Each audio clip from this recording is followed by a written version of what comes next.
अवघ्या 10 दिवसातच पेट्रोल आणि डिझेलच्या दरात चौथ्यांदा वाढ. मुंबईत पेट्रोलचे दर 111 रुपये तर डिझेलचे दर 97 रुपयेवर पोहोचलेले असून वाढत्या महागाईचा बोजा पुन्हा एकदा सर्वसामान्य जनतेवर पडलेला आहे.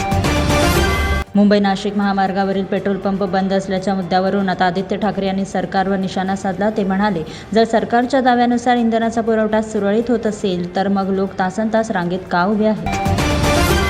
उत्तर प्रदेश आणि बिहारकडे जाणाऱ्या 3 उन्हाळी विशेष गाड्यांसाठी प्रतीक्षा यादी खूपच मोठी झाली. प्रवाशांना आरक्षित तिकिटे मिळवणे कठीण झाले असून यावेळी रेल्वे प्रशासनाविरोधात जनतेमध्ये संतापाची लाट उसळली आहे.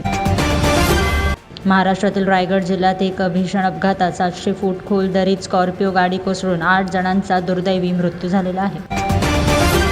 जर तुम्हाला हिंदू सणांविषयी उपदेश करण्याचे धाडस असेल तर त्यांनाही आभासी बकरी ईद साजरी करायला सांगा. भाजपा मंत्री नितेश राणे यांच्या या विधानामुळे पुन्हा एकदा नवा वाद निर्माण झाला. कल्याणमध्ये वाढत्या पेट्रोल दराविरोधात युवक काँग्रेसचे अनोखे आंदोलन केले. कार्यकर्ते सरकारविरोधात घोषणाबाजी करत आपल्या वाहनांमध्ये इंधन भरण्यासाठी आलेल्या ग्राहकांना मेलोडी चॉकलेट्सचे वाटप करत होते. मुंबई आग्रा महामार्गावर भीषण रस्ते अपघात. ट्रक आणि डंपर यांच्या टक्कर झाल्यानंतर मदतीसाठी धावून आलेला टोल कर्मचारी आणि स्थानिक नागरिकांना तिसऱ्या एका वाहनाने चिरडले. या तिहेरी अपघातात 6 जणांचा मृत्यू झाला तर 26 जण जखमी आहेत. कच्च्या तेलाच्या दरात 5% मोठी घसरण नोंदवली गेली. तर दर 2 आठवड्यांच्या नीचांकी पातळीवर पोहोचल्यामुळे इंधनाच्या खर्चाबाबत सर्वसामान्य नागरिकांना काहीसा दिलासा मिळण्याची आशा निर्माण झाली. मुंबईत पेट्रोलचे दर 111चा टप्पा ओलांडून पुढे गेल्यामुळे प्रियंका चतुर्वेदी यांनी सरकारवर जोरदार टीका केली. त्या म्हणाल्या, आता डिझेलचे दरही लवकरच 100 रुपये प्रति लिटरमध्ये पोहोचू शकतात.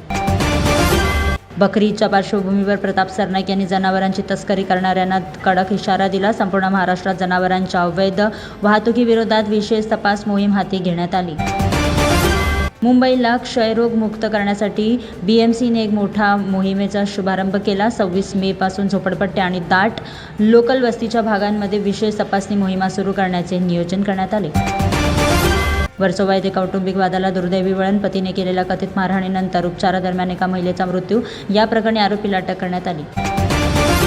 मुंबई रेल्वे पोलिसांना ऑपरेशन मुस्कान मोहिमेत मोठे यश. गेल्या 5 वर्षात या उपक्रमाद्वारे 2117 बेपत्ता मुलांना त्यांच्या कुटुंबियांशी पुन्हा एकदा मिळवणे त्यांना संभव झाले. यामुळे हजारो लोकांच्या आयुष्यात पुन्हा एकदा आनंद परतला. नीट परीक्षेची तयारी करणाऱ्या विद्यार्थिनीची आत्महत्या. प्रवेश परीक्षा रद्द झाल्यापासून ती नैराश्याने ग्रासलेली होती असे तिच्या वडिलांनी सांगितले. ही घटना महाराष्ट्रातील लातूर तालुक्यात घडली.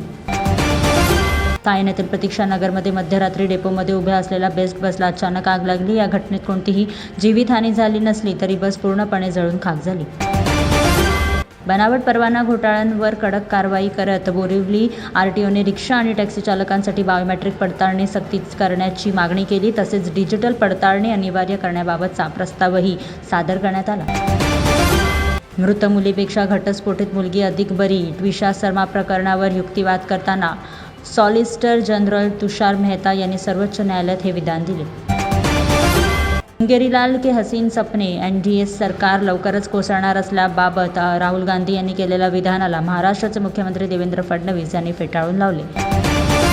मुंबईत सोने आणि चांदीच्या दरात चढउतार. 10 ग्रॅम 22 कॅरेट सोन्याचा भाव 1,46,100 रुपयेवर पोहोचला तर चांदीचा भाव प्रति किलो 2,85,000 वर गेलेला आहे. फ्लॅमिंगो पक्ष्यांचे दर्शन घेण्यासाठी हजारो लोकांनी नवी मुंबईत गर्दी केली. पक्ष्यांच्या संख्येपेक्षा गर्दीची संख्या अधिक असल्याचे एक व्हायरल व्हिडिओमध्ये दिसून आल्यानंतर पर्यावरणवाद्यांनी चिंता व्यक्त केली आहे.